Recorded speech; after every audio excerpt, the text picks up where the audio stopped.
Admirer college of science and commerce کے plate form سے، department of commerce سے اطہر حماد آپ کے سامنے پرنسپلز آف کامرس کے کورس کے ساتھ۔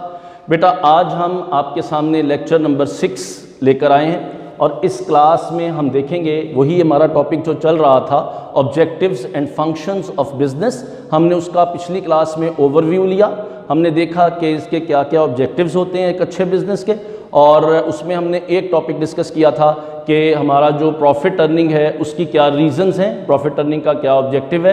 اب ہم دوسرے آبجیکٹیو کی طرف موو کرتے ہیں آج کے دن میں۔ دوسرا آبجیکٹیو یاد کیجئے ہمارا تھا سوشل سروسز۔ دیکھیں بیٹا یہ کیا ہوتا ہے، جب ہم سوشل سروسز کی بات کرتے ہیں تو بیسیکلی ہمارا وہاں پرپس یہ ہوتا ہے کہ ہم نے لوگوں کو، سوسائٹی کو ایسی سروسز پرووائڈ کرنی ہے، ایسی خدمات دینی ہیں جن کے ذریعے سے ہماری سوسائٹی جو ہے وہ فلرش کر سکے۔ بزنس کرنا، پیسہ کمانا اپنی جگہ پر ٹھیک ہے، پیسہ کما لیا ہم نے، لیکن بزنس ایسا ہونا چاہیے جس سے ہماری جو سوسائٹی ہے اس میں بھی ڈیولپمنٹ نظر آئے۔ یہ نہیں ہے کہ آپ نے پیسہ بنا کر اپنی جیب میں ڈال لیا ہے، نہیں۔ اب اس کا مطلب جب بھی کبھی کوئی بزنس بنایا جاتا ہے تو ہمارے دماغ میں دوسرا خیال کیا ہونا چاہیے کہ جو بزنس ہم بنا رہے ہیں وہ بزنس ہماری سوسائٹی کو کتنا گرو کروائے گا، ہماری سوسائٹی اس سے کتنی فلرش ہوگی۔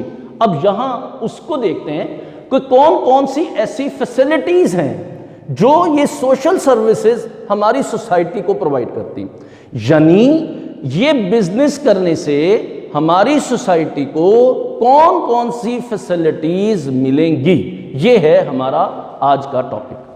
اب اس میں دیکھیں تو سب سے پہلی چیز جو ہمیں نظر آتی ہے وہ کیا ہے کہ ہمارا کام یہ ہے کہ ہم نے کوالٹی گڈز پرووائڈ کرنی ہے۔ کیا ہو؟ ایسی گڈز ہوں جو لوگوں کو جا کر انجر نہ کریں، جو لوگوں کے لیے ہارمفل نہ ہوں، جو لوگوں کو فیسیلیٹیٹ تو کریں، فائدہ تو دیں، لیکن ایسا فائدہ دیں کہ لوگ اس سے خوش ہوں، لوگوں کو اس سے فائدہ ہو، لوگ کسی کو بتا سکیں کہ یہ چیز میرے لیے اچھی ہے، اور وہ سوسائٹی کے لیے بھی اچھی ہو، لوگوں کے لیے بھی اچھی ہو۔ دوسرا پوائنٹ کیا ہے؟ To provide goods according to the latest design and fashion. دیکھیں یہ سب سے زیادہ ضروری بات ہے۔ ہم جب بھی کبھی کوئی چیز خریدتے ہیں، مجھے ایک سوال کا جواب دیجئے، کبھی ایسے ہوتا ہے آپ کوئی چیز لے آئیں جو اولڈ فیشنڈ ہو؟ نہیں، آپ ہمیشہ وہ چیز لاتے ہیں جو آپ یہ سمجھتے ہیں کہ آپ کی دانست میں اس وقت آپ کے لیے سب سے زیادہ ضروری ہے۔ اچھا، جو چیزیں آپ آج استعمال کرتے ہیں کہ آج سے 5 سال پہلے بھی وہی چیزیں استعمال کرتے تھے، اور اس سے 5 سال پیچھے چلے جائیں تو کیا وہی چیزیں استعمال کرتے تھے؟ بالکل نہیں۔ اب صورتحال اس کا مطلب ہے کیا ہو گئی؟ جیسے جیسے دیکھیں بیٹا وقت گزر رہا ہے ویسے ویسے آپ کا فیشن بھی تبدیل ہو رہا ہے، اور اس فیشن کو پورا کرنے کے لیے ویسے ہی ویسے آپ کی پروڈکٹ کے ڈیزائن بھی بدل رہے ہیں۔ تو اگر آپ چاہتے ہیں کہ آپ کا بزنس گرو کرے تو یہ بہت ضروری ہے کہ آپ ایسی پروڈکٹس پرووائڈ کریں جو کہ لیٹسٹ ہوں in the design as well as in the fashion. تیسری چیز آ جاتی ہے بیٹا، وہ کیا ہے؟ To provide goods at lower price. یہ ایک بہت امپورٹنٹ فینومینا ہے۔ دیکھیں بیٹا آج کے دور میں ہر انسان یہ چاہتا ہے کہ میرے پاس جو پروڈکٹ ہو وہ ایسی ہو جو سب سے اچھی ہے، لیکن پیسہ میرا سب سے کم لگے، ایسی چیز ہو جس میں مجھے جیب پر وہ بھاری نہ ہو۔ اس کا کیا مطلب ہوا؟ اس کا مطلب آپ نے کوالٹی پروڈکٹ دینی ہے، لیکن کوالٹی پروڈکٹ کے ساتھ آپ کا فوکس یہ ہونا چاہیے کہ اس کی پرائس بھی منیمم لیول پر ہو، تاکہ لوگ اچھی چیز، معیاری چیز کم قیمت میں اٹین کر سکیں۔ اس کے بعد ہم موو کرتے ہیں اپنے اگلے ایلیمنٹ کی طرف، وہ کیا ہے؟ To provide goods in all areas of the country. دیکھیں بیٹا یہ جو چیز ہے نا یہ سب سے ضروری ہے۔ یہ چیز کیا کہتی ہے؟ یہ کہتی ہے کہ ایک چیز جو آپ نے بنائی ہے نا وہ صرف ایک لوکیشن کے لیے نہ ہو۔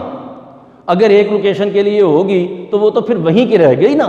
آپ کو ایسی چیز بنانی چاہیے جو پوری کنٹری میں، پوری مارکیٹ میں پرووائڈ کی جا سکے، سب لوگ اس سے سیٹسفائی ہوں۔ اس کے بعد نیکسٹ آ جاتا ہے to save the society from harmful effect. دیکھیں وہی بات ہم نے جو ابھی شروع میں کہی تھی، وہ ہم نے کیا کہا تھا کہ ایسی پروڈکٹ بنائیں جو لوگوں کو ہارمفل نہ ہو، جو لوگوں کو انجر نہ کرے، جو سوسائٹی کو ڈیمیج نہ کرے۔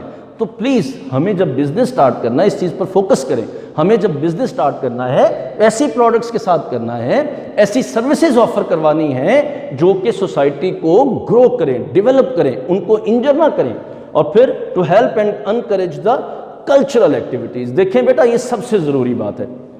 آپ پروڈکٹ کہاں لانچ کر رہے ہیں؟ کنٹری میں.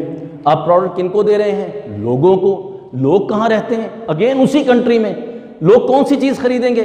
جو ان کی سوشل ریکوائرمنٹ کی مناسبت سے ہوں گی. دیکھیں نا, میں پاکستان میں رہتا ہوں, میں پاکستان سے متعلق چیزیں خریدوں گا نا. ایک بندہ جو پاکستان سے باہر رہتا ہے اس کو ویسی چیز چاہیے جو وہاں پر ریکوائرڈ ہے. اب وہ چیز آپ یہاں دینا شروع کر دیں اور یہاں والی چیز وہاں دینا شروع کر دیں, پھر کیا ہوگا؟ چیزیں الٹ ہو جائیں گی نا. تو اس کے لیے ضروری ہے کہ آپ اپنی کنٹری کے کلچرل ایلیمنٹس کو ضرور فوکس کریں اور دیکھیں کہ کلچر کیسے سیٹسفائی ہوتا ہے. یہ تھا ہمارا سوشل سروسز کا اسپیکٹ. اگلے آبجیکٹو کی طرف موو کرتے ہیں. ایک اور امپورٹنٹ آبجیکٹو ہے, that is known as the employment. دیکھیں بیٹا, یہ بات میں نے پہلے بھی کہی تھی, پچھلی کلاسز میں بھی, آج بھی کہہ رہا ہوں. ہے کیا کہ آپ جو بزنس بناتے ہیں نا بیٹا, اس کا پرپس یہ ہوتا ہے کہ آپ نے بیسیکلی سوسائٹی میں امپلائمنٹ کریٹ کرنی ہے. آپ کا پرپس یہ ہوتا ہے لوگوں کو زیادہ سے زیادہ فیسیلیٹیٹ کیا جائے, لوگوں کو زیادہ سے زیادہ اپنے بزنس کے اندر انکاؤنٹر کیا جائے, تاکہ لوگ جو ہیں وہ آپ کے بزنس میں آئیں اور ان کے گھروں کے چولہے جلیں. اس بات کا کیا مطلب ہو گیا؟ جتنا پیسہ لوگوں کی جیبوں میں آئے گا سوسائٹی ڈیولپمنٹ ہوگی. اب یہ اپرچونٹیز فار امپلائمنٹ اس بزنس کے ذریعے کیسے آ سکتی ہے؟ اس میں سب سے پہلے کیا ہے؟ انویسٹرز, آپ انویسٹ کر سکتے ہیں کسی جگہ پر. دوسرا, آپ انڈسٹریل ورکرز کے لیے یہ کام کر سکتے ہیں, انڈسٹریل ورکرز کو اپنے پاس اڈاپٹ کروا سکتے ہیں, ان کو اپنے بزنس میں لے کر آئیں گے تو ظاہر ہے آپ کا بزنس گرو کرے گا. ایکسپرٹس کو اپنے بزنس میں لائیں گے. ایکسپرٹ سے کیا مراد ہے؟ ڈاکٹرز, انجینئرز, اکاؤنٹنٹس, لائک آپ کے یہ پروفیسرز, یہ سب کے سب ایکسپرٹس ہیں. اکارڈنگ ٹو دا بزنس ہم ان کو اپنی اس بزنس کے اندر انکاؤنٹر کرتے ہیں. لائک ڈاکٹرز ہاسپٹل میں ہوں گے, انجینئرز جو ہیں وہ کنسٹرکشن کمپنی میں ہوں گے, اکاؤنٹنٹس تو ہر طرف ہی چاہیے ہوں گے. سیم اب کے مڈل مین اور ٹریڈرز آ جاتے ہیں. یہ کون ہوتے ہیں؟ یہ وہ ہیں جو آپ کی بنی ہوئی چیز کو ایک جگہ سے دوسری جگہ سپلائی کرتے ہیں. پروڈکٹ آپ نے بنا لی, اب آگے بھی تو دینی ہے نا. اب یہ سارے لوگ دیکھیں آپ کے ساتھ شامل ہیں. اور لاسٹ میں آ جائے گا سپورٹنگ انسٹیٹیوٹس کے امپلائی, یعنی بینکس, آپ کی انشورنس کمپنیز, یہ سارے وہ ہیں جو آپ کی وجہ سے, آپ کے بزنس کی وجہ سے چل رہے ہیں. تو بیٹا آج کی کلاس میں ہم نے دو آبجیکٹیوز پڑھے, ایک سوشل سروسز اور دوسرا امپلائمنٹ. اگلی کلاس میں انشاءاللہ ہم اگلے آبجیکٹیوز کے ساتھ آپ کے سامنے ہوں گے. Thank you very much.